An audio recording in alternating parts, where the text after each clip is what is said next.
I would look in his eyes and be like, oh, I love your eyes, and you know, I love your eye color, and I remember I say I love your lips and stuff like that. And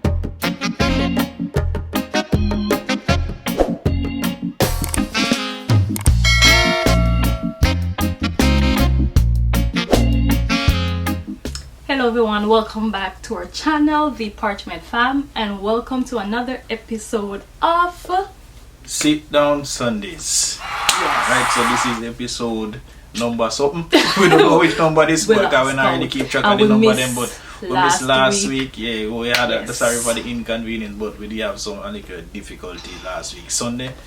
yes, You know, a few little mishaps came up and we just call it quits because, you know, after pretty much what happened is I went to work and it took way longer than we thought, and it took up most and then of the by day. the time we come home, if we should do it, it wouldn't go up the same day because YouTube act up in the night. So yeah, and we were exhausted on top of it, so that Yes. was another thing. But yeah, we're back. Quite popular demand this Sunday. And by the way, it's Valentine's Day. Yeah, happy So Valentine's Day to everyone. Day. Okay, so happy Valentine's Day. Yes. Hope you enjoy your day and make the most of it and Yes. have the best day so far. Right? So Yes. let's get into our video. Oh, Today we're going to topic. talk about what topic? I have. Yeah, so we pretty much have them written down. What we're going to discuss Yes. today. So today we have some tips or advice or whatever you want to call it. Yeah, I would just say a few tips. Yes, and how to reconnect after you have grown distant. You know, after you've been in a relationship for a while. Let's face it. Sometimes you feel. Yes. What I say is like you start get comfortable in a way where You grow stop apart do a few sometimes. things where you used to do, and it gonna feel different at times based on what's taking place in the relationship and the current situation of your relationship. So we have a few tips here that you can use to rekindle and all that, you know. Yes, these are things that, you know, some of them we have done and some of them we plan to do for our relationship because we have been married for 9 years. 9 years. This year is gonna be make 10 years. 10 years. Almost 10 years. So that's a long time. Almost 10 years, 3 kids, 1 on the way. You know, life happens. So you have to work to keep the flame burning. So we have 8 tips here. Yeah, we have 8 tips. 8 tips here. Yes. Yeah, we have 8 tips that we're gonna share. So open your ears and your eyes. Alright. Yes, number 1. So number 1, you read number 1. Yeah, so number 1 is basically to identify that you have grown distance. The first step in problem solving is to identify that there's a problem. Because if you don't know that something is wrong, you cannot fix it. So basically that's the first thing, you know. We do it all the time. Sometimes we sit here and be like, something feel off. Right? Yeah, You'll be like, I mean, basically one main thing to another thing is finding the problem and dealing with and not blaming each other for the problem. You just have to identify the problem, because that's another thing Yes. we play the blame game. you'll be like, is you not doing and this and you're not doing that. Yeah, and if there's a blame game, nobody's gonna it's not gonna get resolved, because no one is gonna own up to I take it. responsibility. Like something is wrong. Yeah, and the reality is both person is involved, both person have to work, so it's not just one person. And I know for me, sometimes I sit and I wait for my husband to do certain things or make certain move because of certain expectation that I may have. So because of that, nothing don't get done because he's waiting on me to do something too. Yeah, or sometimes me not even really show interest in that department. You know what I mean? Like, say for example, you might say whatever issue come up, right? Yeah. To you it's a big issue, to me it's not a big issue.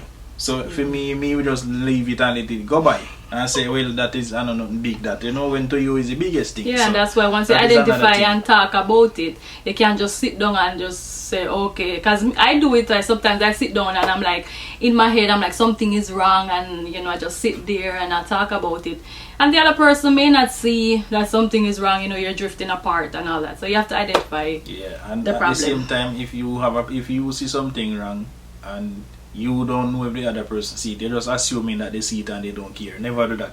Yes. And never sit and keep silent, just talk about it, bring it up, try to have a discussion about it, because the other person might actually don't see it as a problem when you see it as a problem. So Yeah. don't assume that the other person see it and ignore it, you know. Yeah. So that is another thing. That is, I think that cover number one. Yeah. So now we're gonna get into what you can actually do once you've identified that there's a problem. So number 2 on the list is to be spontaneous. Well, to be spontaneous is not everybody have that talent.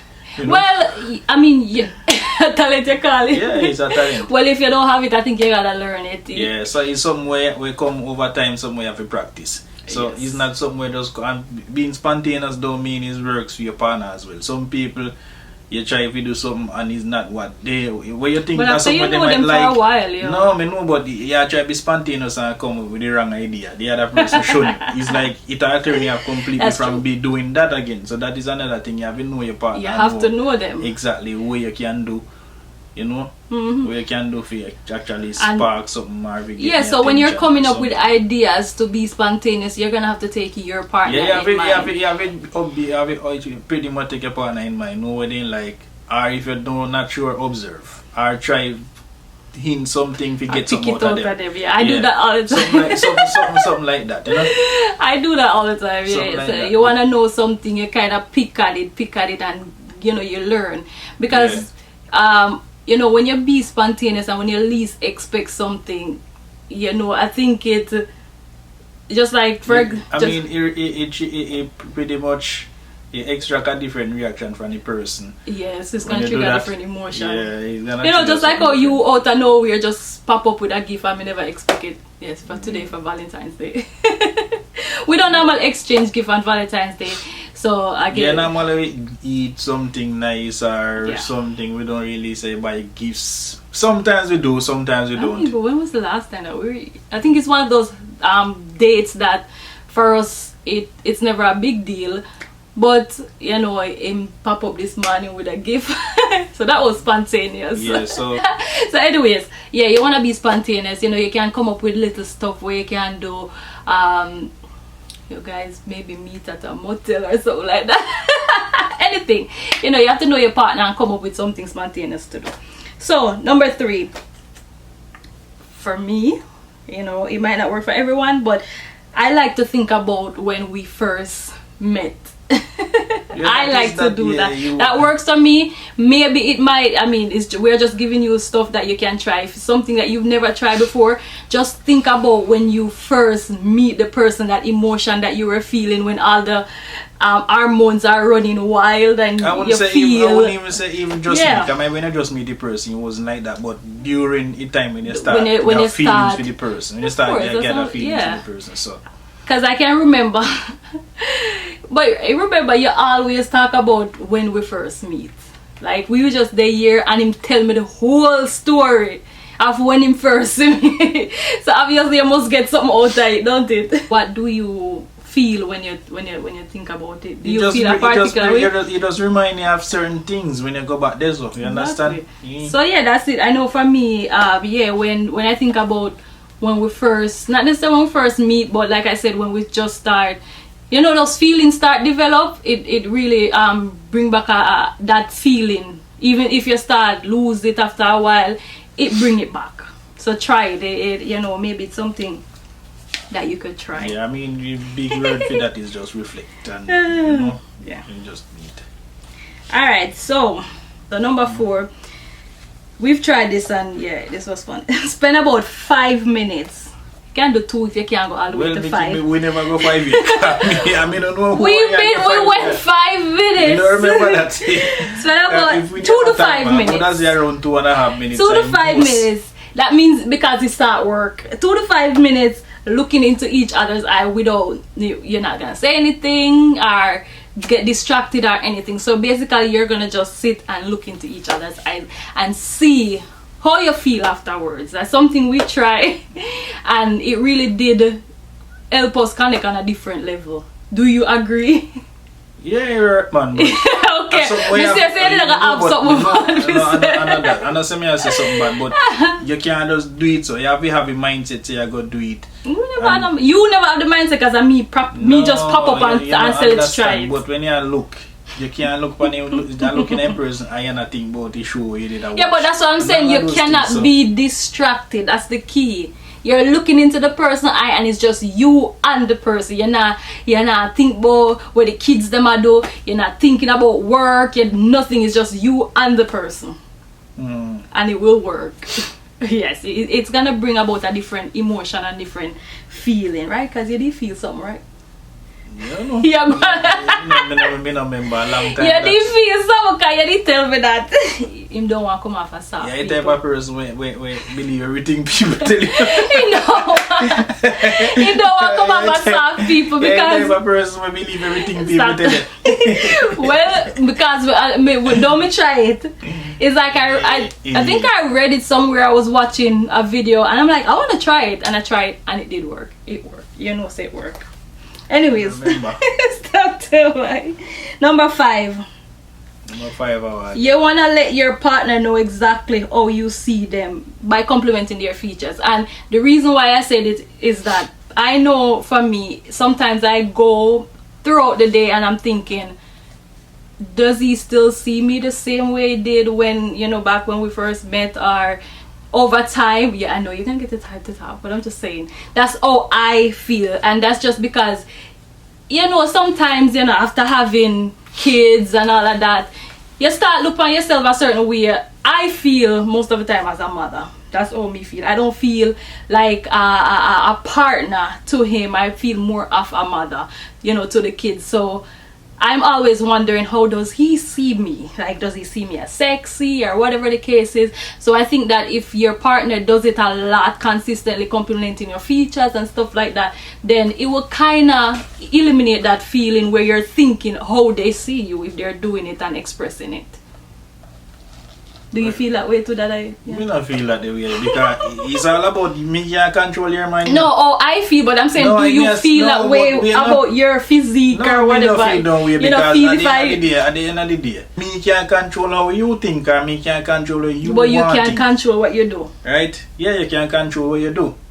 That me can't control, but me can't tell you what you think or whatever you think. Me don't really have no control over that because you have control over your mind, your imagination, and everything. But for me, as far as my perspective, as how me would look at myself, me don't look at myself like say you look at me. You might say something, say, oh, you get big, your face big, and me don't take it no way because to me it don't matter to me, right? Why? Because just like you look at me and say, oh, you get big and this and that, it don't matter to me. This, it don't affect me no way. I don't know if it does. When you say it, me just laugh it off, it don't matter to me. So you wouldn't like me to be telling you something nice? So just like how you tell me, just like how you will say me look at you just like a mother or... Well, I look at myself so I don't know how you look at yourself like that. So, and when me tell you something different, you're going to make it seem like it is not true.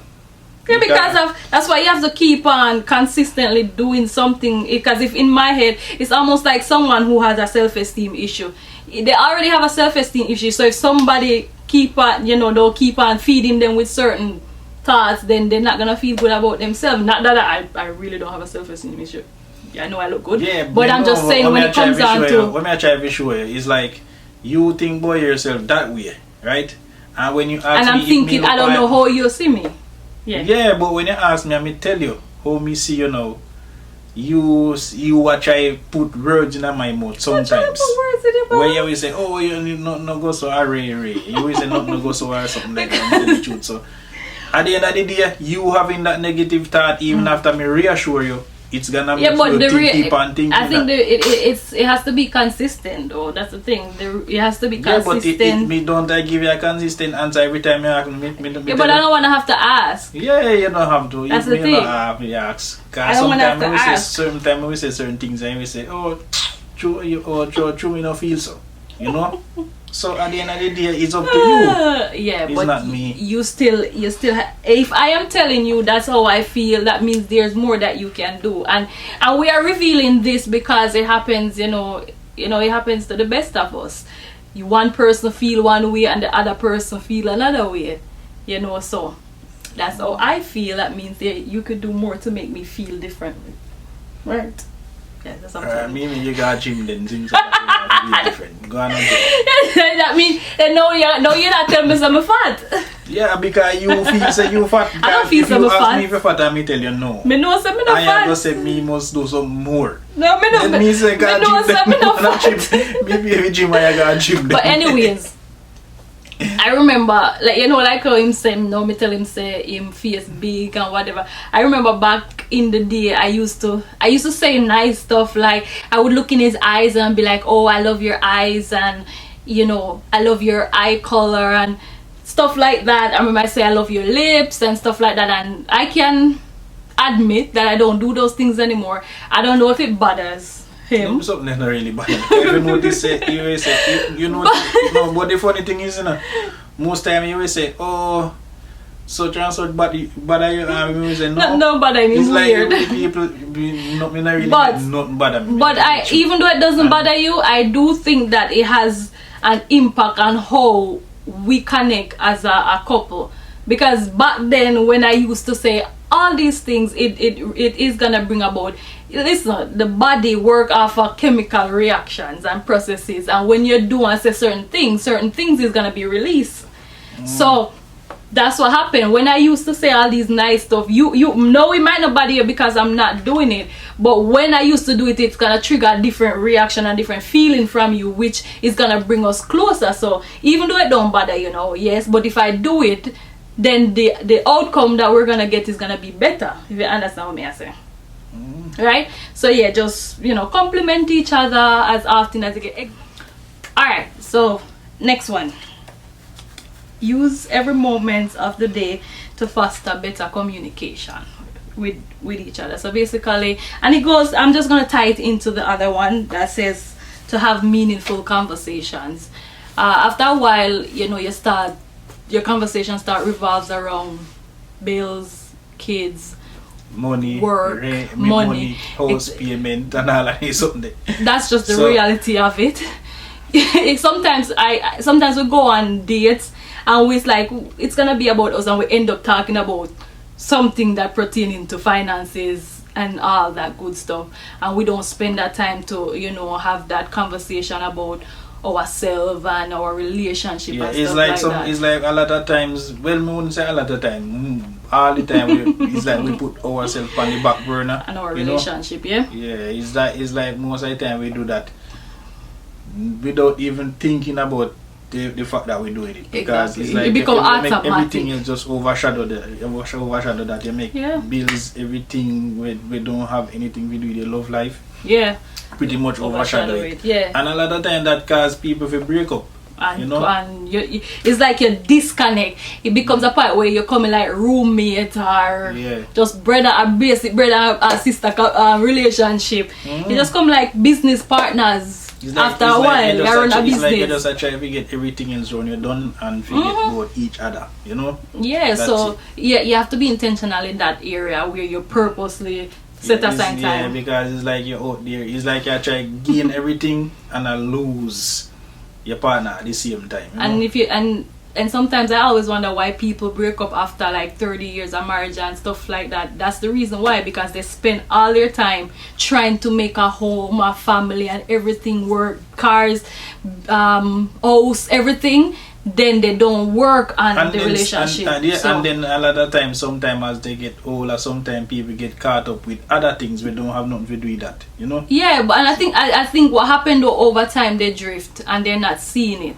Yeah, because their focus is somewhere else. And at the other time, and the other hand, we may talk about, it's like sometimes when other things cause it, it's like you focus on something else out there that your mind start drifting from what you have currently. Understand? And then another time when they break up like that, you know, they break up peacefully.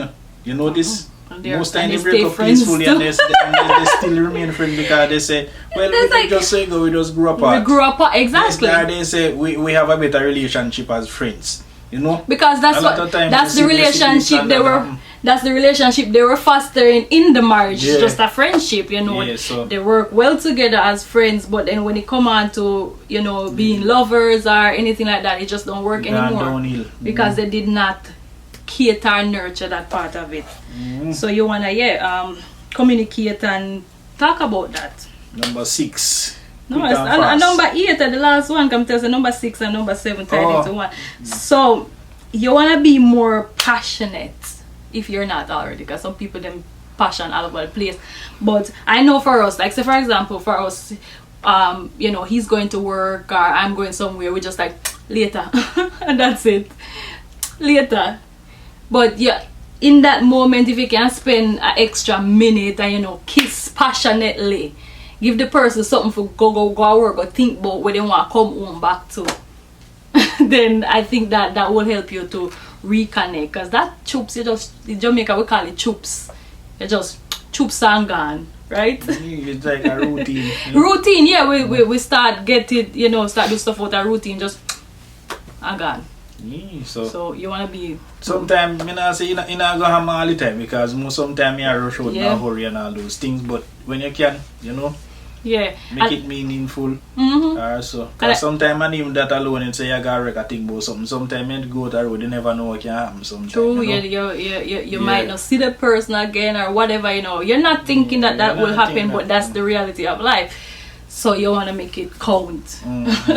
So yeah, so those are the 8 tips that we have for you guys. Basically that's the end of the tips. Alright, and and this has been the end of the video. If you like what you saw, head down below, hit the subscribe button, turn on the notification bell to get notified when we have more posts like these. And if you're regular viewers and subscribers, we thank you for watching, thank you for tuning in, and thank you for your support. Alright, and this is the end of another episode of Sit Down Sundays. Peace. Bye.